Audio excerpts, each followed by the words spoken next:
Adam to now, oh no, from Christ to now, it's 3 days. So without sight, neither did he eat or drink. That's a whole nother message right there.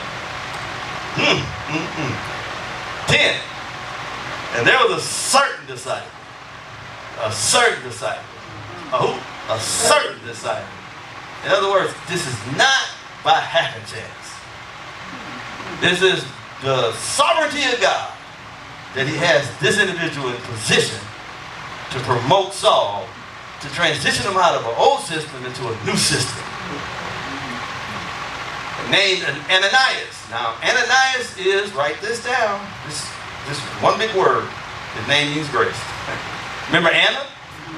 Anna, Ananias? That's a derivative. They both similar. Anna and Ananias. Hannah, remember Hannah?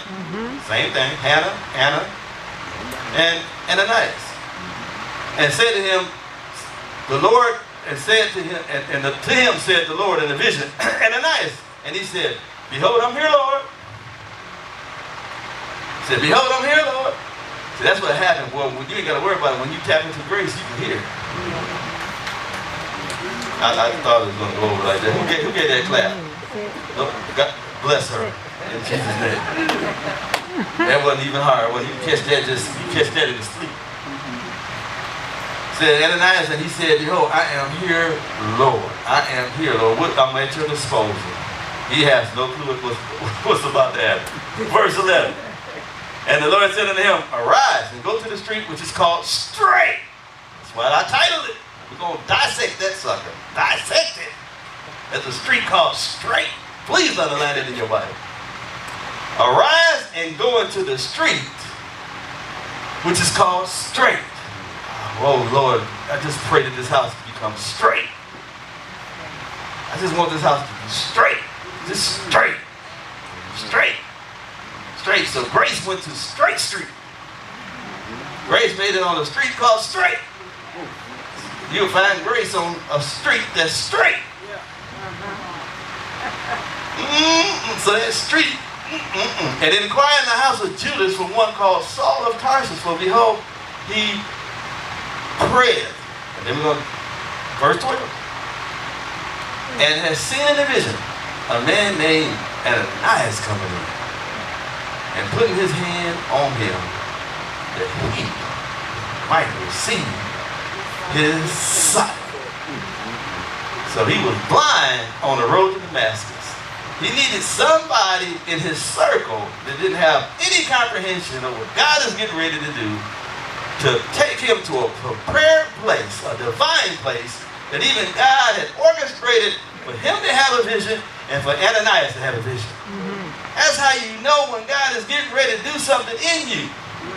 There's a double witness of what God is getting ready to do in your life. Grace. Grace, grace, grace. Saul would have never became Paul without grace. He would have never became Paul without going to a street called Straight.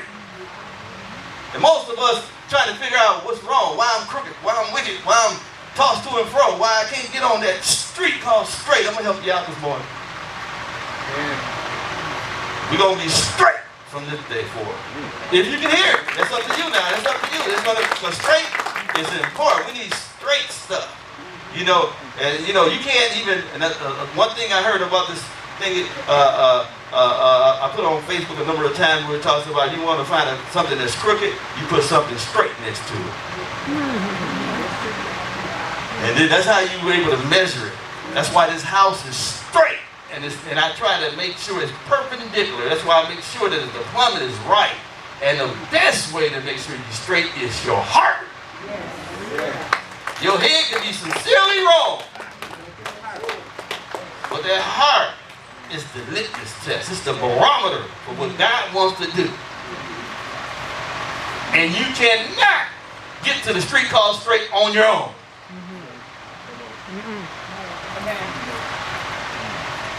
That's why we're meandering and wandering and being vagabond in how we interact with God. And we're like cast-offs and castaways because God has put people in certain places, in certain positions to lay hands on you so you can get your sight, so you can get your vision. But it won't happen until you get to that street that's called straight. Most of us haven't even got off the high horse yet. Some things you got, I'm telling you, that high horse, that pride, that thinking more highly of yourself than you ought to. Humility is the key. I'm telling you, you want to be promoted, you want to get anointed, you want to allow God to open up the portals of heaven, open up levels of understanding, you better cleave to humility as much as you can. You know, something the prophet shared a long time ago, you know, and it was talking about how, I forgot the direct quote she put on there, it came from her. You know, it talks about humility is thinking of yourself less. You know, you still think about yourself, but it's thinking about yourself less. Not as much as you should. Pride is when you get on your mind all the time. You know. And so I want to help you guys get some things straight. And I believe this house is called to be a straight house. I believe what Apostle Burgess' last message was, this house is holiness unto the Lord. I believe it with everything in me. Everything in me. One thing that our first church anniversary, the man of God, Apostle Kevin, was stood in the pulpit, and we had a packed out house, and he told everybody, he said, this house is called to deal with pride. What he said, I ain't said. This house is to deal with pride. So I try my best to stay away from it. I know I got a little bit, and you ain't got, don't need to tell me I got some. I ain't got a whole lot. Amen, all of us got some. Mine is manageable. Some folks are just like, you need a treatment for that. Yeah, we need to get you, we need to put you somewhere where you need to get that thing sedated. Yeah, it was domesticated at one time. Now that thing is wild and loose. But there's a street that's straight for us. I don't know if you guys ever looked up the word straight. And so I was in the back just now and didn't want to complicate the issue because I wanted to preach it, but the teacher in me always, you know, it has its ways. But I thought about it when I was sitting in the back. Something that, let me just say this first. The word straight in the Old Testament is a synonym for blessed. Yeah, it is. Asher. Same word. As a matter of fact, the word is A-S-H-A-R. Asher is A-S-H-E-R. So it's the same word. So you can't be blessed until you're straight. Yeah, so you ain't straight, you ain't blessed. That means that skin got to be right. The wine is going to be what it is, but the wine skin is going to cause you to be straight. You got to make preparations for it. So what I thought about, the first thing when it dawned on me in the back, I heard the word straight, and then the Holy Spirit brought to my remembrance a particular situation that dealt with Jericho. Let's go to Joshua 6. We're going to work this thing out. I got a couple places I need to go today. And whatever I don't finish, you know how we do it. Joshua? Yeah, ain't nothing under the sun. Joshua 6.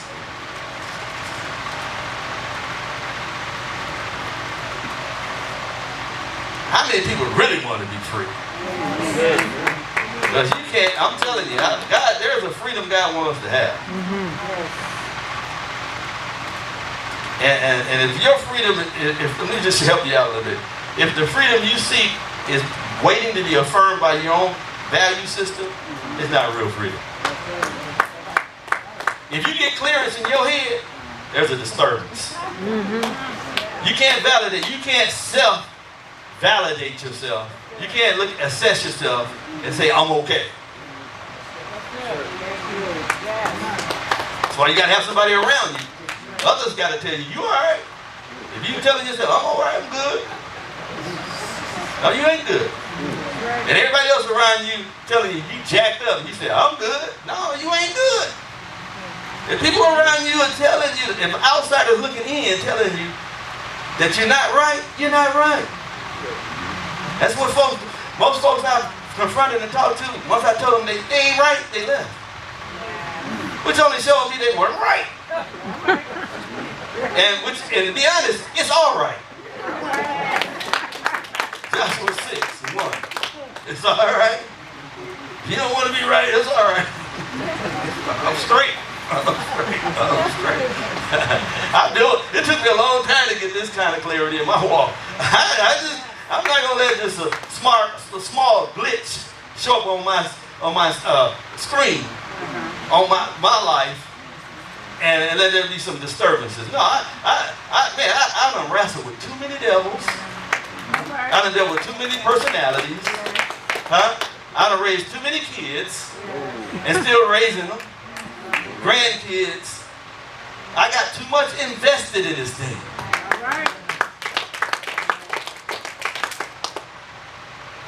Now Jericho was straightly shut up. Because of the children of Israel, none went out, none came in. Y'all remember this story? Anybody? Don't be bored, y'all. Anybody remember the story? I'm gonna make it fun. All right. And none went out and none came in. You gotta understand this. Jericho is a very important word. Jericho, which means what? Anybody remember? It's actually half moon. Some translations, some say it's a place of fragrance, but it's really a half moon. It's a counterfeit light. How many know the moon don't have its own light? You get it from the sun. So if it's a half moon, that means it has a projection of light. So it was none went out and none came in.